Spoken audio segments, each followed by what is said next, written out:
जय हिंद, वंदे मातरम। प्यारे साथियों, मैं हूं शिवम तिवारी और स्वागत है आपका अपने यूट्यूब चैनल में टार फॉर वोट में।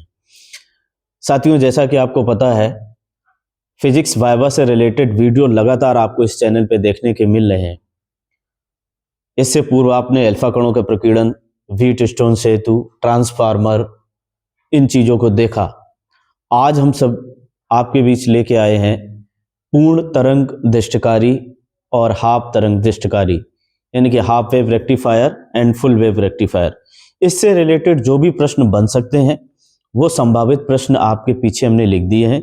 इन सभी के हम आपको एक एक करके आंसर बताने वाले हैं। सबसे पहले वही बात, मेरा रिपीटेड आप सभी से निवेदन कि जाने से पहले आप सभी लोग अपने उस टॉपिक को अच्छे से जरूर पढ़ के जाइएगा।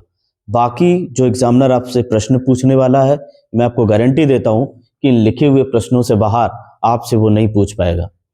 विश्वास रखिएगा और इसी कड़ी में आगे स्टार्ट करते। ये थोड़ा काट दो जो इसी कड़ी वाला बीच का आगो है। देखिए, पहला प्रश्न आपसे कह रहा है दृष्टिकारी क्या है। दृष्टिकारी क्या है? तो दृष्टिकारी क्या होता है? दरअसल ये एक डिवाइस होती है जो एसी को डीसी में बदलने का कार्य करती है। किसमें करती है? एसी को डीसी में बदलने का कार्य करती है। प्रत्यावर्ती धारा को दिष्ट धारा में बदलने का कार्य करती है। नेक्स्ट प्रश्न लिखा है, इसमें ट्रांसफार्मर का प्रयोग क्यों करते हैं? ट्रांसफार्मर का प्रयोग क्यों करते हैं? आपने सबने देख रखा था, ट्रांसफार्मर का मुख्य कार्य क्या था? वोल्टेज को नियंत्रित करने का। क्या काम था? वोल्टेज को नियंत्रित करना, कंट्रोल करना। तो ट्रांसफार्मर का प्रयोग क्यों करते हैं? ताकि हम वोल्टेज को कंट्रोल यानी कि नियंत्रित कर सकें। अगला प्रश्न, दृष्टिकारी बनाने के लिए किसका प्रयोग करते हैं? तो आपने देखा होगा आपके अर्ध और पूर्ण के साइड में आपको पूर्ण और अर्ध के चित्र नजर आ रहे हैं। इनमें आपने देख रखा है दृष्टिकारी बनाने के लिए एक युक्ति लगी है जिसे हम लोग बोलते हैं डायोड। क्या लगा हुआ है? डायोड। तो दृष्टिकारी बनाने के लिए हम किसका प्रयोग करते हैं? डायोड का प्रयोग करते हैं। इसके बाद अगला देखिए, डायोड क्या है? आपसे ये भी पूछ सकता है। डायोड का मुख्य कार्य क्या होता है? ये धारा को यानी कि एसी करंट को एक ही दिशा में प्रवाहित करता है। प्रवाहित करता है एक ही दिशा में। ठीक, अगला प्रश्न देखिए, अर्ध तरंग दृष्टिकारी और पूर्ण तरंग दृष्टिकारी में अंतर क्या है? देखिए, जिन लोगों ने अर्ध व पूर्ण में से कोई भी एक बनाया, कुछ लोगों ने अर्ध बनाया हो, कुछ ने पूर्ण बनाया है, तो आपसे ये पूछ सकता है अर्ध वालों से अर्ध, पूर्ण वालों से पूर्ण, या दोनों में से किसी से भी ये प्रश्न पूछ सकता है। आपसे कह रहा अर्ध तरंग और पूर्ण में अंतर क्या है? तो आपने देखा था अर्ध तरंग दृष्टिकारी क्या थी? जो भी आपकी एसी करंट थी, अर्ध तरंग दृष्टिकारी में क्या होता था? उसका हाफ अर्ध चक्र ही धारा को एक ही दिशा में प्रवाहित होने देता है, यानी कि आधा चक्र एक ही दिशा में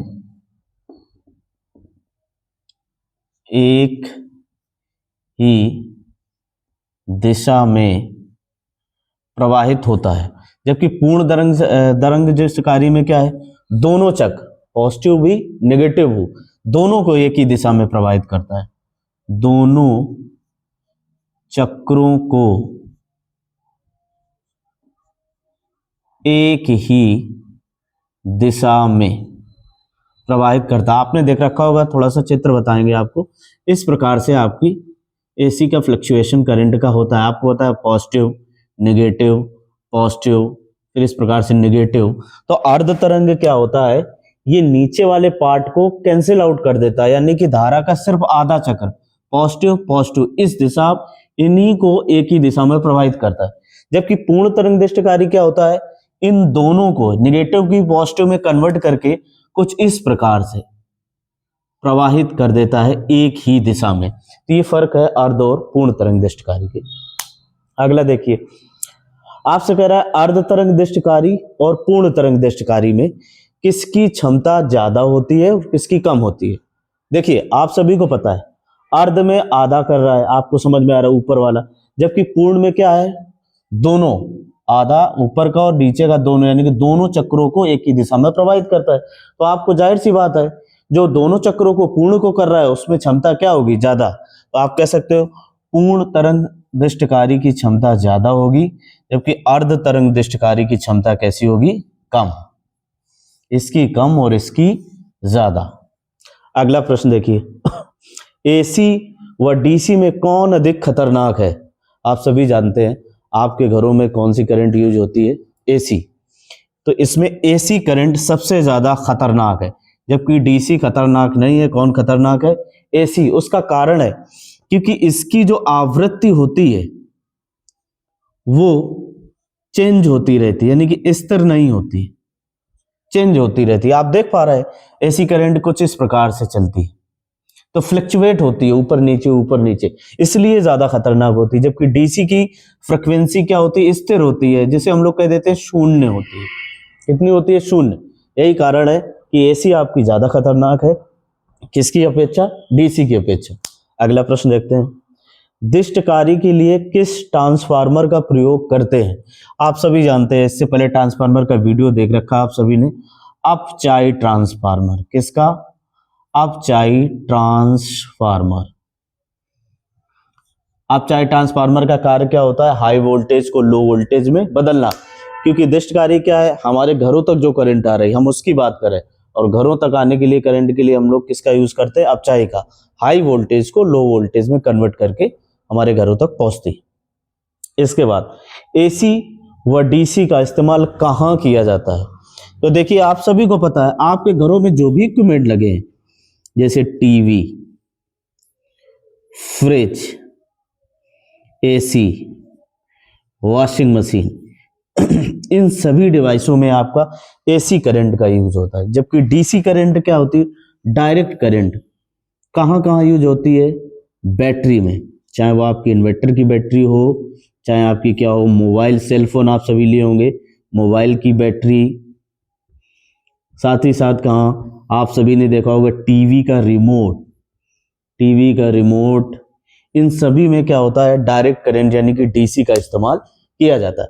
तो साथियों आप स्क्रीनशॉट ले सकते हैं। ये वो प्रश्न है जो आपसे वाइवा में एग्जामिनर पूछ सकता है। चूंकि आप अर्ध या पूर्ण बना के जा रहे हैं, तो मेरा एक सजेशन और है कि इससे पहले आप पीएन संधि डायोड को भी अच्छे से देख ले, क्योंकि पीएन संधि डायोड से भी वो प्रश्न पूछ सकता, क्योंकि पीएन संधि डायोड का ही तो ये पार्ट है। इसलिए पीएन संधि डायोड को देख ले। अर्ध पूर्ण में से कोई भी एक बनाया हो आपने, क्वेश्चन आपके यही रहने वाले हैं, कोई नए क्वेश्चन नहीं आने वाले। जैसा आपको बताया गया, यदि आप वैसा ही बताते एग्जामिनर को, तो 100% आपका वाइवा बेहतर जाने वाला है, और आपको पूरे में पूरे यानी 30 आउट ऑफ 30 नंबर मिलने वाले हैं। आज इस वीडियो में इतना ही। उम्मीद है आपको बेहतर समझ में आया होगा। आप सभी और ऐसे वीडियो पाने के लिए इस चैनल से लगातार जुड़े रहें। इस चैनल को लाइक करें, सब्सक्राइब करें, अपने दोस्तों, मित्रों और सहयोगियों के साथ ज़रूर इसको शेयर करें, ताकि हमारी पहुंच उन सभी तक पहुंच सके जहां तक अभी भी शिक्षा के क्षेत्र से वो वंचित है।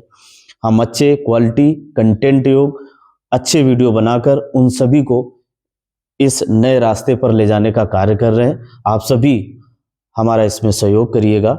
आज इस वीडियो में इतना ही। मिलते हैं अगले वीडियो में। जय हिंद, वंदे मातरम।